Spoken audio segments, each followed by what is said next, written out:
This morning we are talking about National Donate Life Month, specifically organ donation. Our health reporter Haley Hernandez is joining us this morning to share a personal story about organ donation. Haley, thank you so much for coming on this show and talking about this with us. I know this is something you and I talk about often. I'm always asking how Dad is doing. Yeah. How's he doing? Tell us about my dad is doing great. For anybody who doesn't know, my dad got a kidney transplant in March of last year.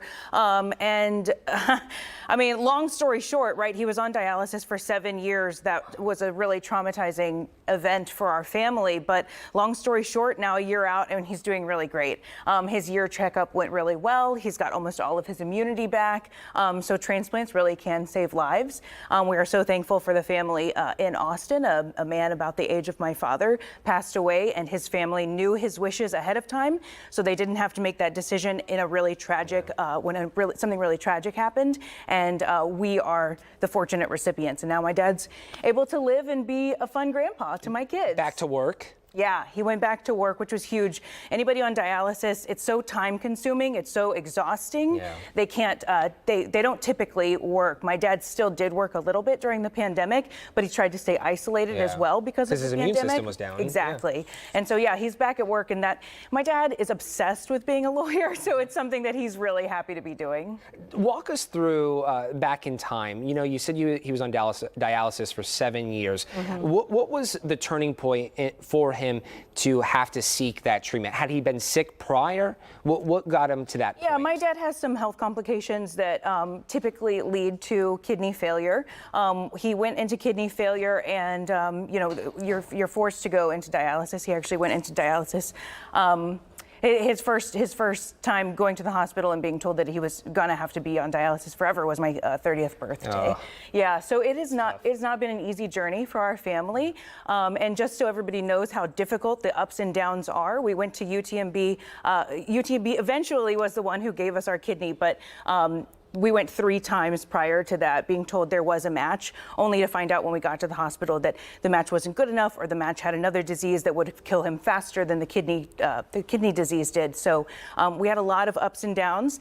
And now you're looking at video of the day that he received his kidney. So my dad immediately, his color was restored. He immediately looked healthier. And there he is playing with my oldest son. Yeah.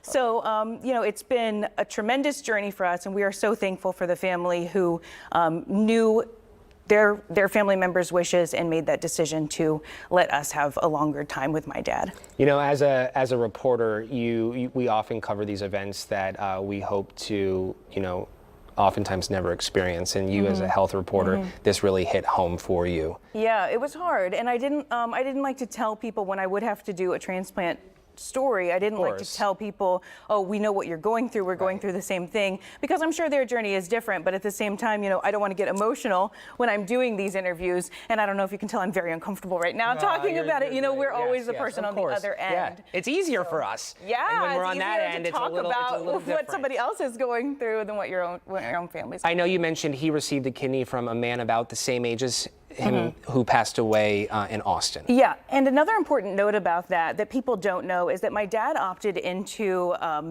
getting a kidney with a virus. He got a kidney that had hepatitis.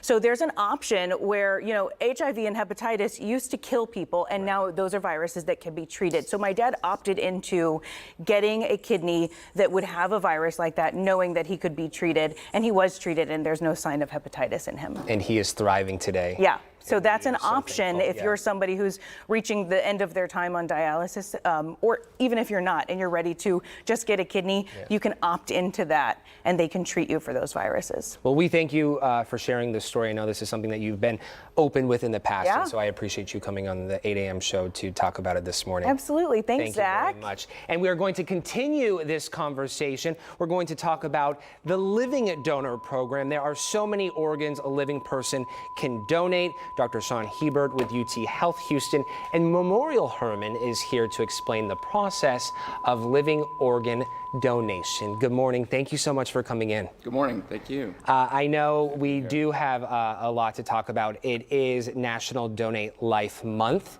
and so this is very topical. It's on the minds of many. We just heard Haley talk about her personal story. What is it that you want people to know about the Living Donor Program? Well, I think overall there's about 6,000 people that are interested in donating a kidney and end up donating a kidney every year. And the key that we like to focus on with live kidney donation is that the overall survival of the individuals who do get a kidney transplant from a living donor is better. And when we look at the data, the overall outcomes, the graft survival is better from a living donor as well. So we have a lot of research on this in terms of outcomes of living kidney donors 20, 30 years after donation.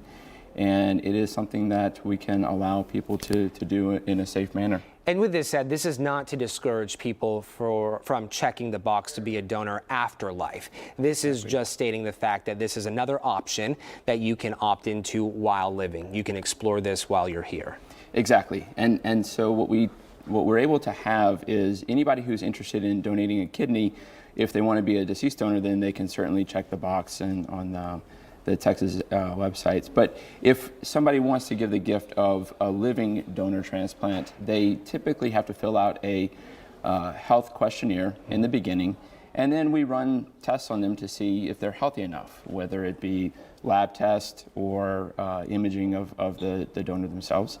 And then they're able to go through the process, and we can typically do it in a couple of days. And I was just going to ask how long this process took.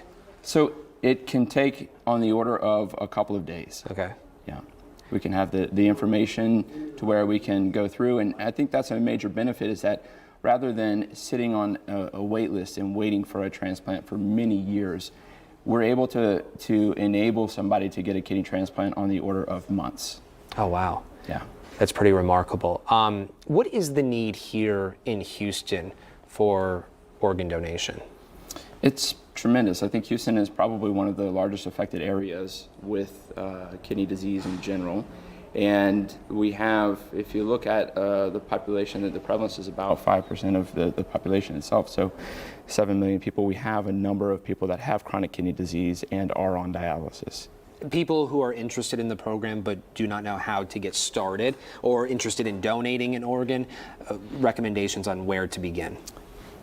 So we have a website Okay. that they can visit at Memorial Hermann. They can fill out an application process, and doing that application, they're able to take a brief health questionnaire, and then the next step is handled by our living donor team. Our living donor team will contact that individual and see if they're so interested in donating a kidney, and then we will start the process and going forward. I'm working on a story right now, and I was able to talk with a surgeon a few weeks ago, and he was saying that Houston is one of the biggest, or the busiest, excuse me, one of the busiest networks when it comes to organ donation in the country. Definitely, it is. It's pretty remarkable. Well, thank you so much for taking the time to chat with us this morning. Again, just to reiterate what Dr. Hebert said, this is how you register. You can go to donatelifetexas.org/register, fill out the form. You will need your driver's license, home address, and your social security number. All you have to do from there is hit the submit button. It's that easy, folks. But the easiest way to register in another way is by checking the box at the DMV, and that is when you'll get the little heart on your driver's license. That's exactly right. Dr. Hebert, thank you so much again. We do appreciate it.